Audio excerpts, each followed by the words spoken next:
Second question है, धार्मिक पर्यटन को परिभाषित कीजिए, उपयुक्त उदाहरणों के साथ चर्चा कीजिए।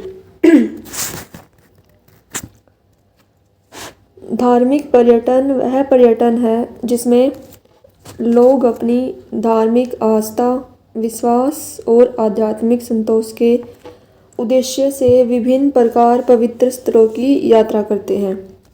इसका मुख्य उद्देश्य पूजा अर्चना, तीर्थ यात्रा, धार्मिक अनुष्ठान और मानसिक शांति प्राप्त करना होता है। यह पर्यटन केवल घूमने फिरने तक सीमित नहीं है, बल्कि यह व्यक्ति की धार्मिक भावनाओं और सांस्कृतिक परंपराओं से जुड़ा होता है। तो धार्मिक पर्यटन हमारी धार्मिक भावनाओं और संस्कृति से जुड़ा होता है। धार्मिक पर्यटन का सामाजिक, सांस्कृतिक और आर्थिक महत्व भी होता है। इससे स्थानीय क्षेत्रों में रोजगार, व्यापार और विकास को बढ़ावा मिलता है। साथ ही विभिन्न धर्मों और संस्कृतियों के बीच आदान प्रदान भी बढ़ता है।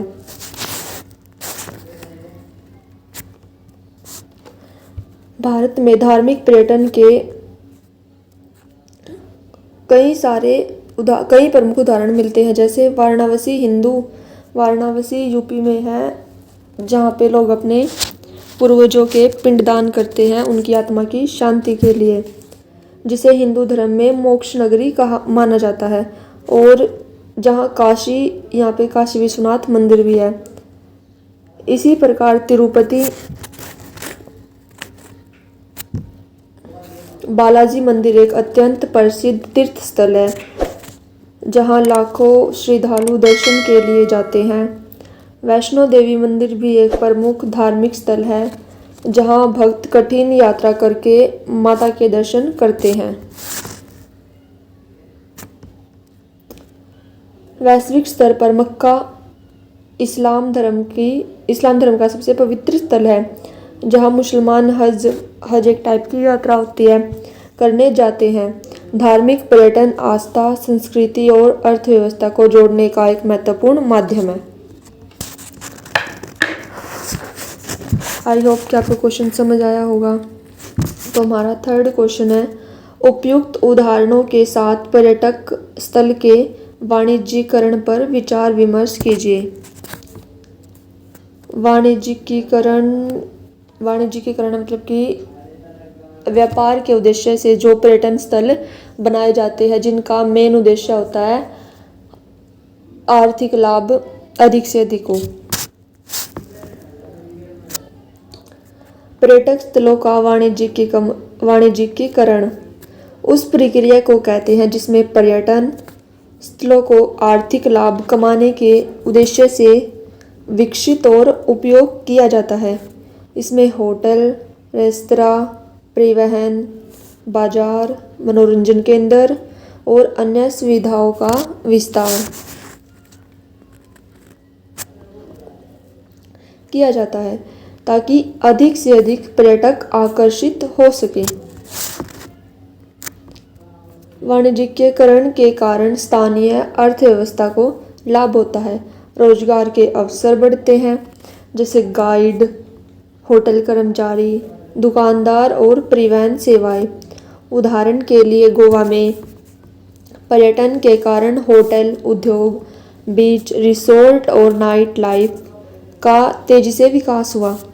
इसी प्रकार जयपुर में हवा महल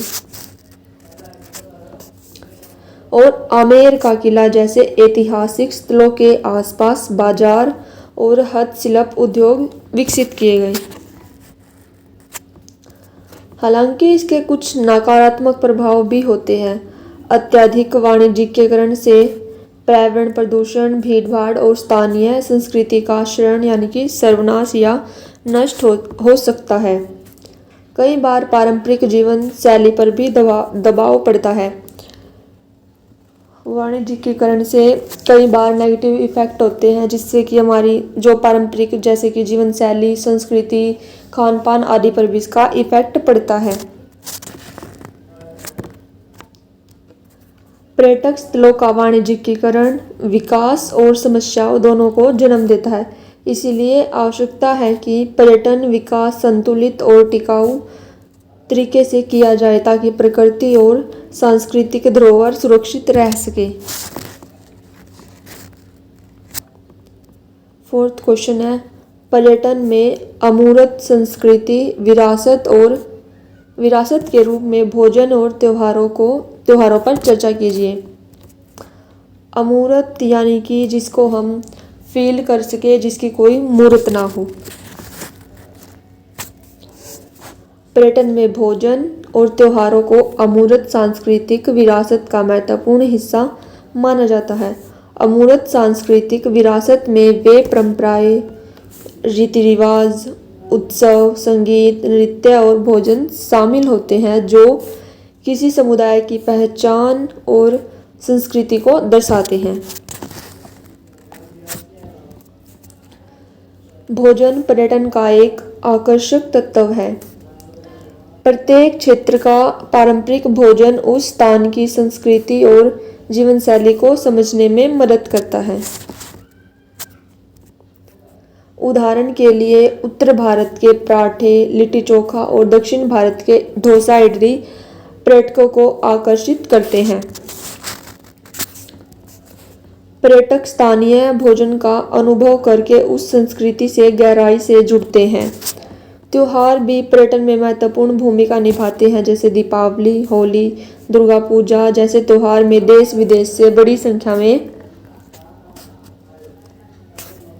पर्यटक शामिल होते हैं।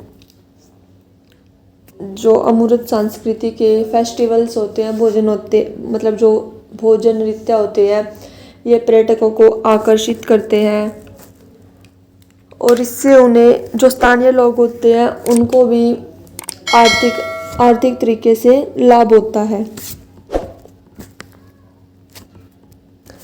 इसी प्रकार क्रिसमस भी विश्व स्तर पर मनाया जाने वाला प्रमुख त्योहार है जो पर्यटन को बढ़ावा देता है।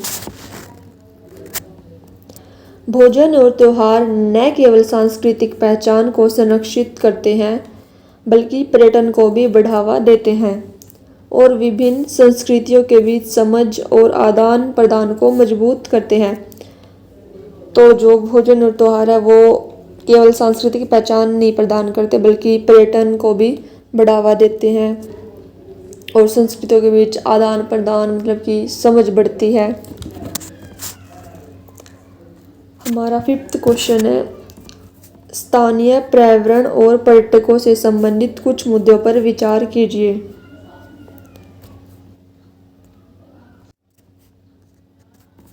तो आंसर है, स्थानीय पर्यावरण और पर्यटक से जुड़े मुद्दे पर्यटन के विकास के साथ तेजी से बढ़ते जा रहे हैं। जहां एक और आर्थिक विकास और रोजगार के अवसर प्रदान करता है, वहीं दूसरी ओर यह पर्यावरण पर कई प्रकार के नकारात्मक प्रभाव भी डालता है। तो आइए देखते हैं वो कौन कौन से नकारात्मक प्रभाव हो सकते हैं। सबसे प्रमुख समस्या पर्यावरण प्रदूषण है। अधिक संख्या में पर्यटकों के आने से वायु, जल और ध्वनि प्रदूषण बढ़ता है। प्लास्टिक, कचरा और अपशिष्ट प्रबंधन की समस्या भी गंभीर हो जाती है, विशेषकर पर्वतीय और तटीय क्षेत्रों में। इसके अलावा प्राकृतिक संसाधनों का अत्यधिक उपयोग भी एक बड़ा मुद्दा है। प्राकृतिक संसाधन जैसे कि पेड़ पौधे, पहाड़ इत्यादि, होटल, रिसोर्ट और अन्य पर्यटन सुविधाओं के निर्माण के लिए जंगलों की कटाई, भूमि का अत्यधिक उपयोग किया जाता है, जिससे पारिस्थितिक संतुलन प्रभावित होता है। उदाहरण के लिए मनाली जैसे हिल स्टेशन पर अत्यधिक पर्यटन से पर्यावरणीय दबाव बढ़ा है। पर्यटकों का स्थानीय संस्कृति और जीवन शैली पर भी प्रभाव पड़ता है।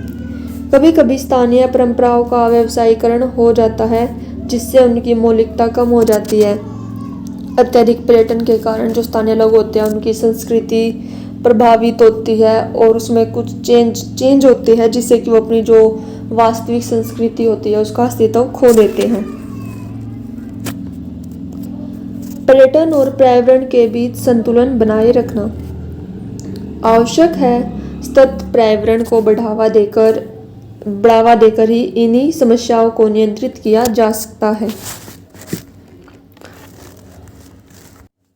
नेक्स्ट क्वेश्चन है, पारिस्थितिक पर्यटन को परिभाषित कीजिए। केरल में स्थित पारिस्थितिक पर्यटन पर चर्चा कीजिए।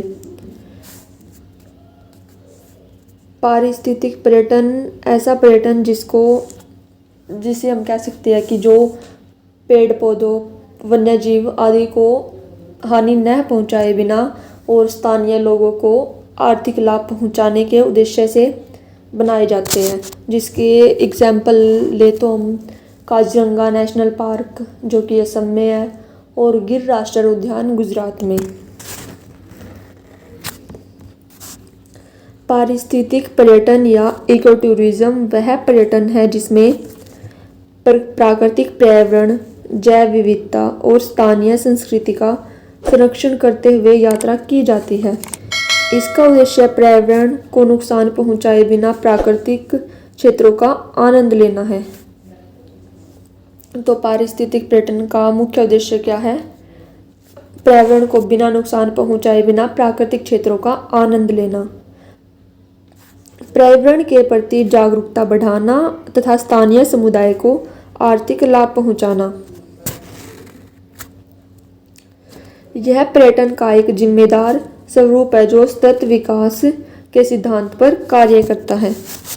तो यह जो पारिस्थितिक पर्यटन है वो सतत विकास के सिद्धांत पर कार्य करता है। केरल भारत का एक प्रमुख राज्य है जहां पारिस्थितिक पर्यटन का विकास बहुत सफलतापूर्वक हुआ है। यहाँ के बैकवाटर्स, वेस्टर्न घाट, वायनाड, थेक्कडी और पेरियार जैसे क्षेत्र इको टूरिज्म के प्रमुख केंद्र हैं। केरल सरकार ने ग्रीन टूरिज्म और कम्युनिटी बेस्ड इको टूरिज्म को बढ़ावा देकर प्राकृतिक संसाधनों के संरक्षण पर विशेष ध्यान दिया है और इससे साथ ही साथ जो स्थानीय लोग हैं उनको भी आर्थिक रूप से लाभ हुआ होगा। पेरियार वन्यजीव अभयारण्य में नाव सफारी, जंगल ट्रैकिंग और बांस राफ्टिंग जैसे कार्यक्रम स्थानीय लोगों की भागीदारी से संचालित होते हैं। इसे पर्यावरण संरक्षण के साथ साथ स्थानीय लोगों को रोजगार भी मिलता है। केरल का यह मॉडल पर्यावरणीय विकास के बीच संतुलन स्थापित करता है। हमारा 7वां क्वेश्चन है, नृवंश और पर्यटन पर एक नोट लिखिए। नृवंश यानी कि जातियों, जनजातियों, समुदायों की संस्कृति, उनकी वेशभूषा, रहन सहन आदि का अध्ययन करना।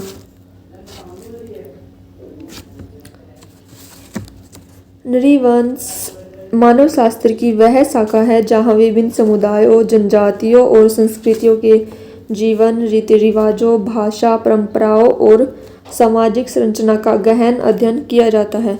यह अध्ययन प्राय क्षेत्रीय अनुसंधान पर आधारित होता है जहाँ शोधकर्ता समुदाय के बीच रहकर उनके जीवन को समझते हैं। यह कई तरीकों से हो सकता है, जैसे कि हम एक तो उनके बीच में जाकर ही अध्ययन करें या फिर बुक्स वगैरह पढ़कर हम उनके बारे में जानें कि उनकी संस्कृति कैसी है, वो कैसे रहते हैं, क्या कुछ करते हैं इत्यादि। पर्यटन के क्षेत्र में नृवंश विज्ञान का विशेष महत्व है। यह सांस्कृतिक पर्यटन और जनजातीय पर्यटन को बढ़ावा देता है, जिसे पर्यटक विभिन्न समुदायों की जीवन शैली, लोक कला, नृत्य, संगीत और परंपराओं को नजदीक से अनुभव कर सकते हैं। नृवंश विज्ञान आधारित पर्यटन सांस्कृतिक विरासत के संरक्षण में भी सहायक होता है, क्योंकि इससे स्थानीय समुदायों को अपनी परंपराओं को बनाए रखने के लिए आर्थिक और सामाजिक प्रोत्साहन मिलता है। इससे स्थानीय अर्थव्यवस्था भी मजबूत होती है हालांकि इसके कुछ नकारात्मक प्रभाव भी हो सकते हैं, जैसे संस्कृति का व्यवसायीकरण, जिससे उनकी संस्कृति पर प्रभाव पड़ेगा और वो अपना मतलब जो वास्तविक अस्तित्व है वो खो देगी।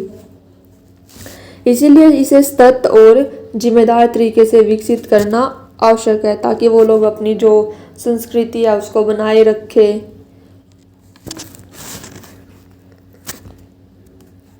उपयुक्त उदाहरणों के साथ पारिस्थितिक पर्यटन और प्रकृति पर्यटन पर चर्चा कीजिए।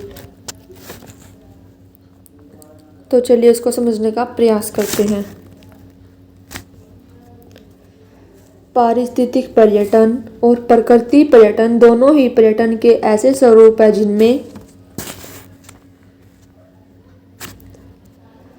प्राकृतिक पर्यावरण का अनुभव किया जाता है, लेकिन इनके उद्देश्य और दृष्टिकोण में अंतर होता है। तो चलिए हम जानते हैं कि इन दोनों में क्या अंतर होता है। पारिस्थितिक पर्यटन वह जिम्मेदार पर्यटन है जिसमें पर्यटक प्राकृतिक क्षेत्रों की यात्रा करते हैं, लेकिन पर्यावरण की सुरक्षा, जैव विविधता के संरक्षण और स्थानीय समुदायों के कल्याण को ध्यान में रखा जाता है। इसका मुख्य उद्देश्य पर्यावरण को नुकसान पहुंचाए बिना जागरूकता बढ़ाना होता है। तो पारिस्थितिक पर्यटन का मुख्य उद्देश्य होता है पेड़ पौधों को और वन्यजीव को बिना नुकसान पहुंचाए तथा स्थानीय लोगों को आर्थिक लाभ पहुंचाना और उनका कल्याण करना इत्यादि। एग्जाम्पल के लिए केरल में पेरियार वन्यजीव अभयारण्य में हाथी देखने जाना, या उत्तराखंड के Jim Corbett national park eco friendly safari करना पारिस्थितिक पर्यटन के उदाहरण हैं। प्रकृति पर्यटन में लोग प्राकृतिक सुंदरता का आनंद लेने के लिए यात्रा करते हैं, जैसे पहाड़, झरने, जंगल आदि। इसमें संरक्षण को उतनी सख्त जिम्मेदारी नहीं होती जितनी पारिस्थितिक पर्यटन में होती है। उदाहरण के लिए शिमला और मनाली की यात्रा करना या गोवा के समुद्र तटों पर घूमना प्रकृति पर्यटन के अंतर्गत आता है। लेकिन वहाँ बहुत से जो टूरिज्म होते हैं या पर्यटक जाते हैं वो वहाँ पे गंदगी भी फैलाई देते हैं बहुत सारी। तो भीमबेटका मध्य प्रदेश में चल रही पुनर्द्वार और संरक्षण परियोजना पर चर्चा कीजिए। भीमबेटका जो कि मध्य प्रदेश के रायसेन जिले में है, यहाँ पर 10,000 से लेकर 30,000 साल पुराने प्रागैतिहासिक जिसे मतलब कि जब मानव ने लिखना शुरू नहीं किया था, वो पत्थरों और औजारों का टाइम पीरियड, उस टाइम के शैल चित्र यहाँ पे पाए जाते हैं।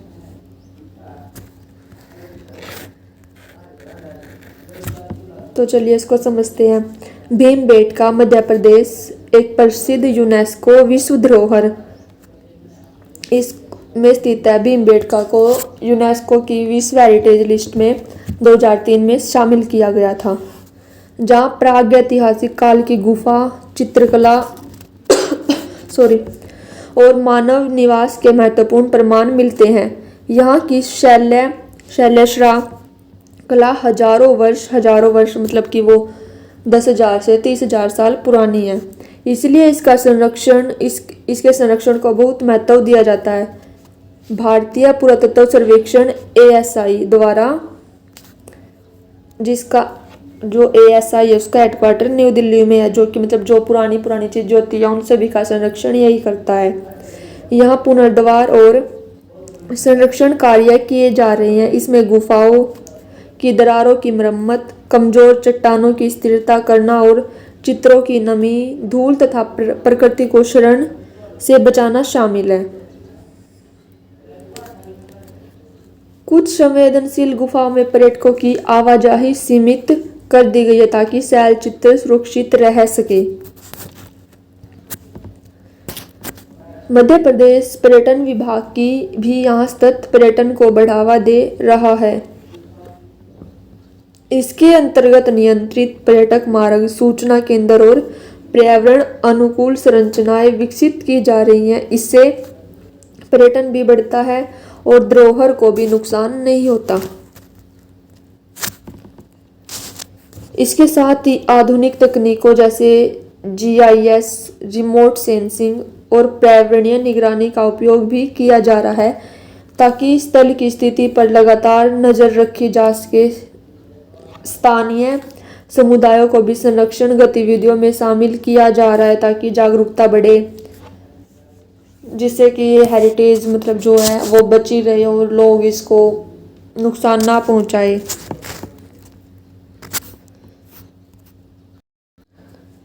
अगला क्वेश्चन है, विरासत और स्थानीय संस्कृति से संबंधित कुछ मुद्दों पर विचार विमर्श कीजिए। विरासत यानी कि जो हमें अपने पूर्वजों से प्राप्त होती है। विरासत हमें मतलब हमें पूर्वजों से प्राप्त होती है जिसका उपयोग हम अभी कर रहे हैं या मतलब जब तो आने वाले टाइम में करेंगे। विरासत हमें मतलब 2-3 टाइप से मिलती है, जैसे कि कुछ पैतृक संपत्ति होती है एक उस टाइप से, या फिर कुछ ऐतिहासिक और सांस्कृतिक जैसे कि संस्कृति, भाषा, रहन सहन, रीति रिवाज, फेस्टिवल्स इत्यादि। तो चलिए इसको समझते हैं। विरासत और स्थानीय संस्कृति किसी भी समाज की पहचान और उसकी ऐतिहासिक निरंतरता का आधार होती है। तो विरासत और संस्कृति हमारे समाज की पहचान भी होती है और उसकी ऐतिहासिक निरंतरता का आधार भी होती है। लेकिन आज इसके संरक्षण और विकास से जुड़े कई मुद्दे सामने आ रहे हैं। सबसे प्रमुख समस्या आधुनिकीकरण और वैश्वीकरण का प्रभाव, जिसके कारण पारंपरिक रीति रिवाज, लोक कलाएं और स्थानीय भाषाएं धीरे धीरे कमजोर हो रही हैं। आधुनिकीकरण और वैश्वीकरण के कारण जो कि आज के टाइम में लोग अधिक मॉडर्न होते जा रहे हैं और अपनी जो पुरानी चीज़ें या रीति रिवाज है उनको भूलते जा रहे हैं, जिससे कि आज के टाइम में हमें अपनी संस्कृति को बनाए रखने की बहुत ज़रूरत है।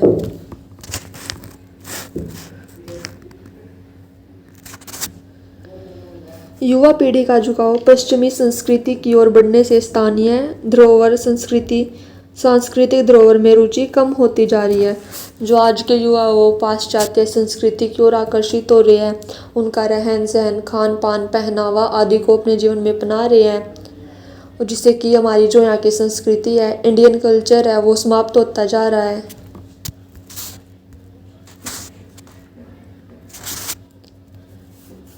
इसके अलावा शहरीकरण और औद्योगिकरण के कारण ऐतिहासिक स्थलों और सांस्कृतिक क्षेत्रों पर भी दबाव बढ़ रहा है। कई बार इन धरोहरों का व्यवसायीकरण भी हो जाता है, जिससे उनकी मौलिकता प्रभावित होती है। पर्यटन के बढ़ते प्रभाव भी कुछ जगहों पर संस्कृति का प्रदर्शन केवल व्यावसायिक लाभ तक ही सीमित रह जाता है।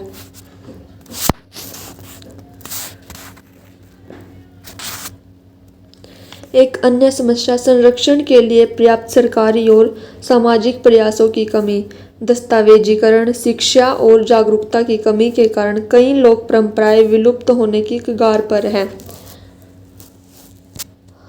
इसके लिए सरकार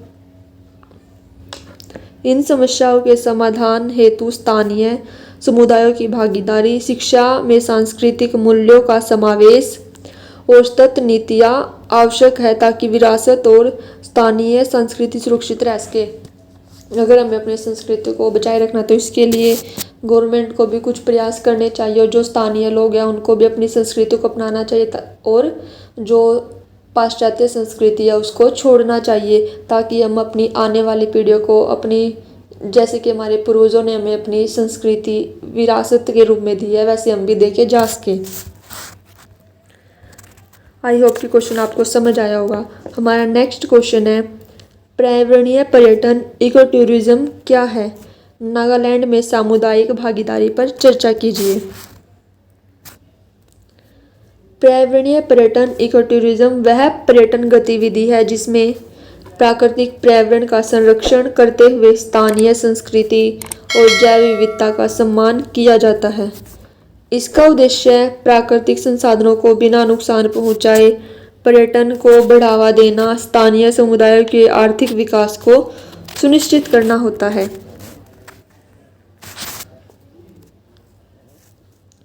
नागालैंड में इको टूरिज्म में सामुदायिक भागीदारी का महत्वपूर्ण स्थान है। यहाँ के कई पर्यटन स्थलों जैसे खोनोमा गांव, दीमापुर और अन्य आदिवासी क्षेत्र स्थानीय समुदायों द्वारा ही प्रबंधित किए जाते हैं।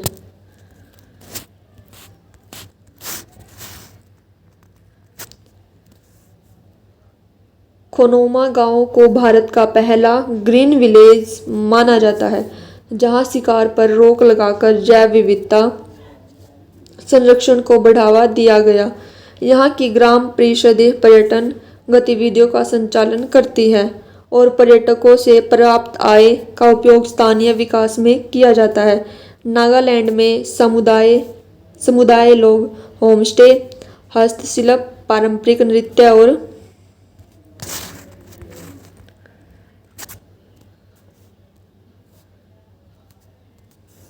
सांस्कृतिक कार्यक्रमों के माध्यम से पर्यटन में भाग लेते हैं। इससे न केवल उनकी आय बढ़ती है बल्कि उनकी संस्कृति पहचान भी सुरक्षित रहती है।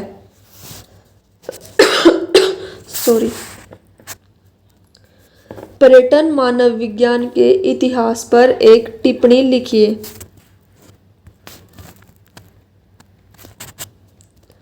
पर्यटन मानव विज्ञान यानी कि टूरिज्म एंथ्रोपोलॉजी का इतिहास अपेक्षाकृत नया है, लेकिन इसका विकास मानव विज्ञान की व्यापक परंपरा से जुड़ा हुआ है।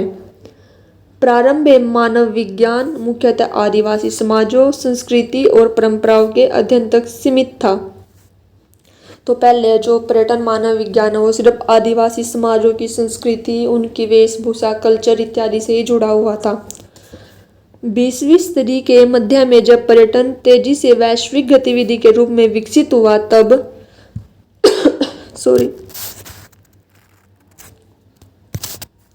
मानव विज्ञानियों ने इसके सामाजिक और सांस्कृतिक प्रभावों पर भी ध्यान देना शुरू किया।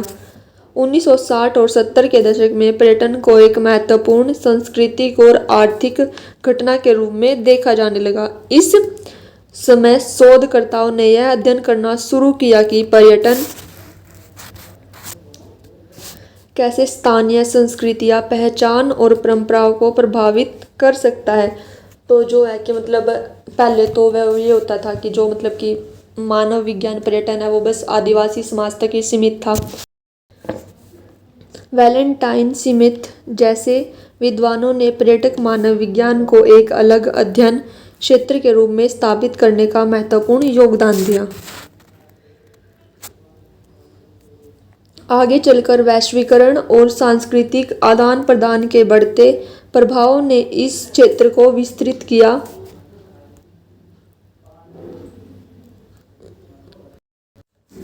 आज पर्यटन मानव विज्ञान पर्यटकों और मेजबान समुदायों के बीच संबंध, सांस्कृतिक परिवर्तन और विरासत संरक्षण जैसे विषयों का अध्ययन करता है। आई होप कि क्वेश्चन आपको समझ आया होगा। हमारा नेक्स्ट क्वेश्चन है, बाजारीकरण क्या है? बाजारीकरण और कला रूपों पर चर्चा कीजिए। तो चलिए समझते हैं बाजारीकरण क्या है। बाजारीकरण मार्केटाइजेशन वह प्रक्रिया है जिसमें वस्तुओं, सेवाओं और सांस्कृतिक अभिव्यक्तियों को बाजार के नियमों के अनुसार खरीदा बेचा जाने योग्य बना दिया जाता है। इसमें लाभ व्यावसायिकता को प्राथमिकता दी जाती है। बाजारीकरण का प्रभाव कला रूपों पर भी गहरा पड़ा है। पारंपरिक लोक कलाएं जैसे लोक नृत्य, संगीत, हस्तशिल्प और चित्रकला पहले समुदाय की सांस्कृतिक पहचान और धार्मिक या सामाजिक जीवन का हिस्सा थी, लेकिन अब वे कई बार पर्यटन और बाजार की मांग के अनुसार प्रस्तुत की जाती हैं।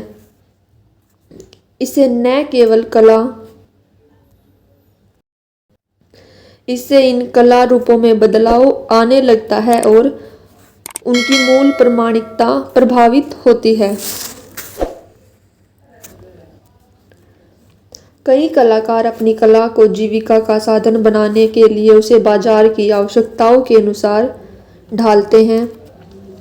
उदाहरण के लिए मधुबनी पेंटिंग या वारली कला अब अंतर्राष्ट्रीय बाजार में भी लोकप्रिय हो गई है, जिससे कलाकारों को आर्थिक लाभ तो मिला है, लेकिन कभी कभी पारंपरिक शैली में सरलीकरण भी देखा गया। सॉरी।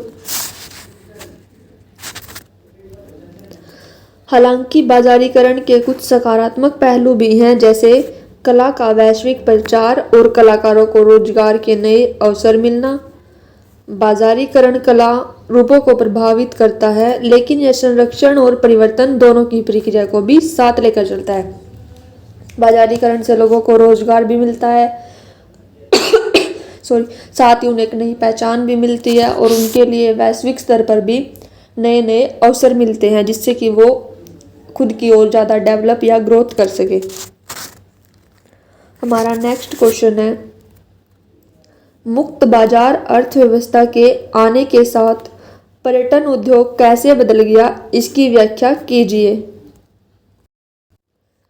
मुक्त बाजार एक ऐसा बाजार जिसमें सरकार का हस्तक्षेप कम से कम हो, लेकिन सरकार का हस्तक्षेप तो होता है लेकिन वो कम से कम होता है, जिससे कि लोग अच्छे से चीज़ों को खरीद और बेच पाते हैं। तो चलिए इसको समझते हैं। मुक्त बाजार अर्थव्यवस्था फ्री मार्केट इकोनॉमी के आने के साथ पर्यटन उद्योग में व्यापक परिवर्तन देखने को मिले।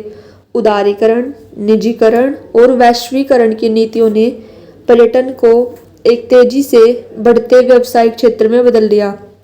निजीकरण यानी कि प्राइवेटाइजेशन, जिसमें जो कि अब आज के टाइम में प्राइवेट कंपनीज है वो गवर्नमेंट कंपनीज के बजाय ज़्यादा प्रॉफिट में है, अच्छा लाभ कमा रही है, इससे रोज़गार को बढ़ावा मिला है और व्यापार भी अच्छा होने लगा है।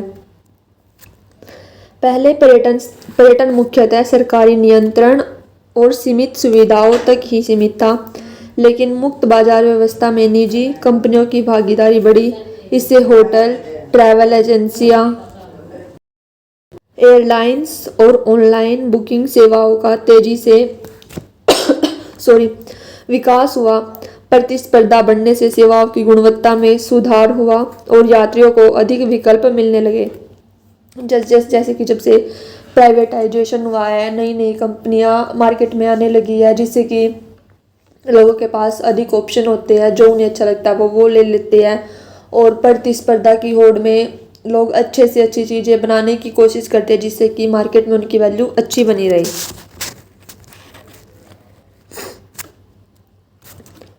तकनीकी विकास, विशेषकर इंटरनेट और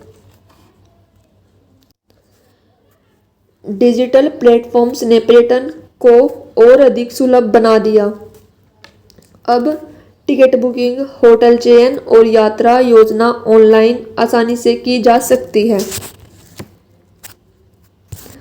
हालांकि इस परिवर्तन के कुछ नकारात्मक प्रभाव भी देखे गए, जैसे अत्यधिक व्यवसायीकरण, कुछ पर्यटन स्थलों पर भीड़ और पर्यावरणीय दबाव। इसके बावजूद मुक्त व्यापार अर्थव्यवस्था न केवल पर्यटन को वैश्विक स्तर पर एक महत्वपूर्ण उद्योग बना दिया और रोजगार के नए अवसर भी उत्पन्न किए। प्राइवेटाइजेशन से बहुत से लोगों को रोजगार भी मिला है, जिससे कि वो अपना जीवन यापन कर सकते हैं।